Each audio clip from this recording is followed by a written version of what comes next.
ゆっくりレ夢ムだよ。ゆっくりマリサだぜ。うごー。リンダチャンネルにようこそ。今回は、1972年昭和47年に放映のテレビアニメの、マジンガー Z を解説したいと思います。マジンガー Z だったら、みんな知ってそうだぜ。なんせロボットブームを作った立役者だからな。でも、内容までは、という人の方が多いのでは？今回の解説で、より思い出すかもだぜ。知らない人も楽しんで。知っている人は改めて、どっぷりと懐かしいアニメの世界を満喫してほしいんだぜ。ぜひ高評価&チャンネル登録もお願いします。今回も、ゆっくりしていってねー。マジンガー Z。未だに人気の衰えは感じないぜ。マジンガー Z。マジンガー Z は、長い号の漫画。原作者を共にする、東映動画制作のテレビアニメ。太田5作によるコミカライズ作品の題名。またこれら3作品で書かれる、主役の巨大ロボットの名称。テレビアニメは、放送期間1972年昭和47年、12月3日から、1974年昭和49年9月1日。放送回数全92話。放送時間毎週日曜日19時から19時30分。放送局フジテレビ系列。制作東映動画、朝日通信社。いずれの社名も放送当時。平均視聴率 22.1%。ビデオリサーチ調べ、関東地区。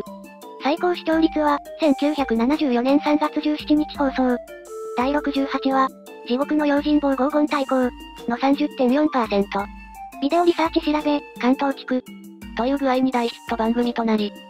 続編の、グレートマジンガー、UFO ロボグレンダイザーと合わせると、4年を超える長期シリーズとなったぜ。なお、本来はシリーズ3作目となる予定だった、完結編のタイトル、ゴッドマジンガーは、長屋ダイナミックプロが、マジンガー Z の次回作、グレートマジンガー、の時点で、使用したかったが見送られたものであるわ。ゴッドマジンガーがグレートマジンガーに、タイトルが変更になったのは、同じ時期すでに放送中だった特撮ヒーロー番組、仮面ライダー X の敵組織ゴッドと、ネーミングがバッティングしてしまったためとされるぜ。1984年に制作されたテレビアニメにも、ゴッドマジンガーのタイトルが使われていますが、マジンガーを名乗ってはいるものの、本来のマジンガーシリーズとは無関係の作品であるわ。その後日本以外でも放映され、70年代の韓国、台湾、香港、タイなどのアジアに次ぎ、スペインでの放映では大人気となり、スペインにはマジンガー Z の像がある。その流れで、スペイン語圏の中南米、メキシコ、ベネズエラ、アルゼンチン、チリなどで大ブームとなるぜ。そしてスペイン以外のヨーロッパでも、UFO ロボグレンダイザーが先に、爆発的人気を得ていたイタリアやフランスなどで、後追いで放映されるなど、世界各国で人気を博し、21世紀に入った現在でも現地で高い知名度を誇るわ。作品誕生まで。マジンガー Z は、同じ長い号原作の東映動画作品である、デビルマンについての打ち合わせの席上で、新たな提案をきっかけに企画が始まった作品であり、原作者による連載漫画と東映動画によるテレビアニメが、同時進行に近い形で世に送り出されたぜ。長い号は、渋滞に巻き込まれた自動車を見ていた時に、自動車から足が伸びて前の車を、またいで、乗り越えていけたらいいのに、と感じたことが、乗り込んで操縦するロボットの着想の根源になったと、方々で語っているわ。長井は、子供の頃夢中になって読んだ、鉄腕アトムや、鉄人28号といったロボットものの、それらとは全く違う設定の作品を、書いてみたいという願望があったと言いますが、着想としてはロボットものの分野に新しい設定を持ち込んだ。というよりは、乗り物の解釈を拡大してロボットに行き着いた。というものになっているぜ。これは、作品が、エネルガー Z または、アイアン Z と呼ばれていた。まだ初期の頃の構想で、主人公が乗ったバイクがロボットの頭部に登り、合体し操縦する。という設定であった点からも読み取れるわ。ただし、この設定は当時人気の絶頂期にあった。仮面ライダーに類似するという、東映テレビ部長の渡辺義則の指摘によって却下され、飛行メカのホバーパイルダーによる結合方式に改変されたぜ。バイクがコクピットになるという案は、後にダイアナン A のドッキング操縦方法として有用されたわ。関連玩具など。この作品の大ヒットによって超合金やジャンボマシンダーなどの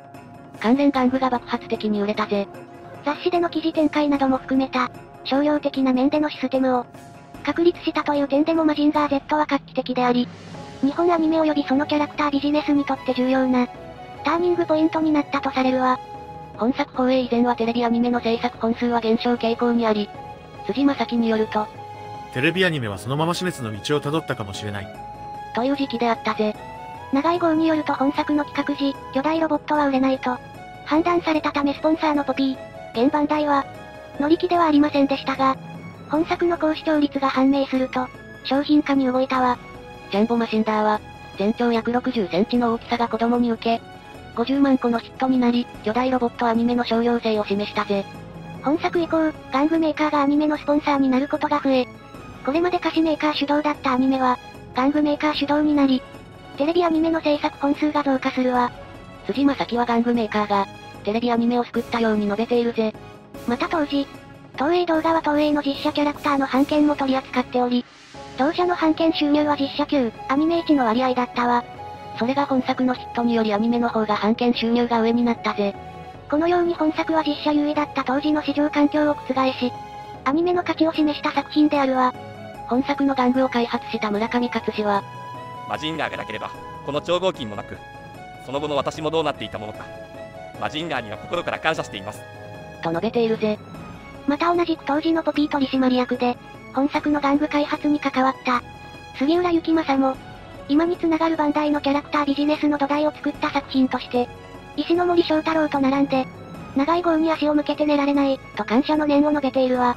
水木一郎の歌う主題歌レコードも、日本で70万枚を超える大ヒットになったぜ。このレコードにはオープニング、エンディング以外に、挿入歌 Z のテーマも収録されているわ。この曲はもともと主題歌として制作されましたが、曲調が弱い、との理由で没になったものの、出来が良かったので、ほぼ毎回マジンガー出撃シーンの BGM として、使用されたぜ。この時間帯のアニメ主題歌では、アタックナンバーワンと並ぶ売上枚数。他作品への影響。本作は、ロボットに数々の超兵器を内蔵させること。パートナーとなる女性型ロボット、アフロダイエース、ダイアナンエースの登場。3枚目のお笑い担当ロボット、ボスボロットの登場。飛行用パーツジェットスクランダーの登場。新兵器の追加や弱点の克服といったパワーアップ描写。主役機体の交代、最終回におけるグレートマジンガーの登場、など、後続のロボットアニメ作品で多用されることになる要素を、数多く生み出したぜ。デザイン面においても後続作品に大きな影響を残し、瞳のない白眼。朝日通信社の春日東は印象を和らげるため、目玉を描き入れるよう提案したが、即却下されたという。をはじめとする本作のロボットのデザインラインが、後続の巨大ロボットの多くに色濃く影響を残しているわ。また、上腕と腹と大腿部が白の配色は、マジンガーシリーズとは直接関係のないコンバトラー V、アーマードトルーパー、実写特撮の大電人にまで踏襲され、それ以降の1970年代の作品における、巨大ロボットの基本配色となったぜ。その後も、この配色の影響下にあるロボットデザインは多いわ。アニメのエンディングに、設計図投資図、宮武和隆による、が使われたり、雑誌で様々な裏設定が公開されるなど、作品の細部を作品外から保管する試みも行われたぜ。こうした手法は、後年の SF 作品でも多く見られますが、そういった点も、本作が先陣を切ったわ。1996年から1997年にかけて放送された、スーパー戦隊シリーズ、第20作、激走戦隊カーレンジャーでは、マジンガー Z そっくりの敵ロボット、バリンガー Z を登場させようとしたが、打ち上げパーティーで、大竹博の挨拶からそのことを知った。東映上層部がダイナミックプロに配慮して、出した自粛命令により、アフレコまで完了していたものが、お蔵入りになるという事態になったぜ。あらすじ。戦死時代の人種、ミケーネ人の古代遺跡の調査チームの代表だった。ドクターヘルは、バードストーの巨人伝説の元となった、巨大ロボット群を発見。これを使った世界征服を企み、ロボットの発掘後、他の調査員たちを殺害しますが、メンバーの一人だった、カブト十三博士には逃げられてしまうぜ。十三は、ドクターヘルの野望を阻止するため、高視力で動く、超合金 Z 製のロボット、マジンガー Z を、秘密裏に建造するが、アシュラ男爵たちの襲撃を受けて、十三は死亡。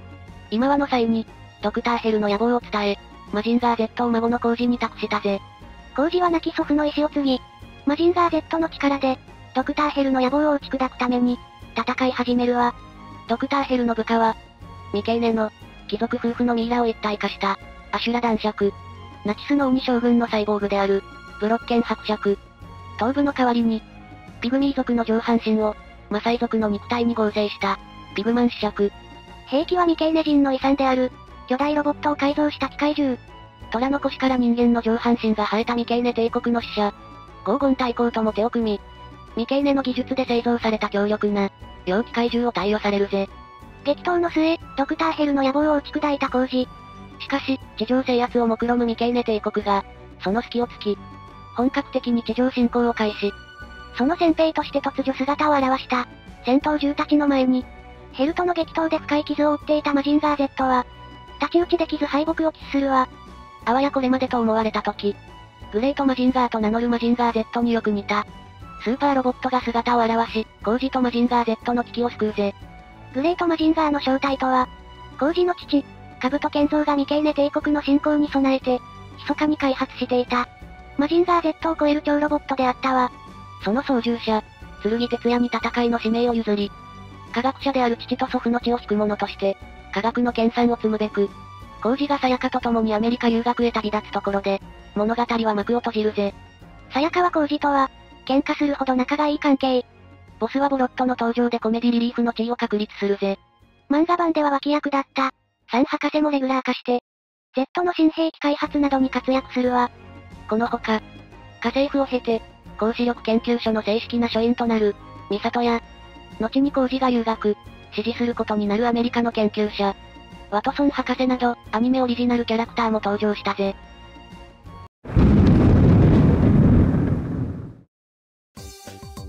どうもお疲れ様でした。お、帰ってきたね。最後まで見ていただきありがとうなんだぜ。今回は、マジンガー Z テレビアニメでしたが楽しんでいただけましたか？マジンガー Z はアニメも超合金とかも愛されてきた作品ですが、未だに人気のある作品なんだぜ。ただ、昭和の作品なだけに突っ込みどころ満載ですが、なお、セリフと画像が違う場合もありますが、イメージとして捉えてくれなんだぜ。人物メカなどは、他の動画にて解説させていただきますね。何か気づいたことなどありましたら、コメントしてほしいんだぜ。よかったら、高評価&チャンネル登録もお願いします。次回来た時も、ゆっくりしていってねー。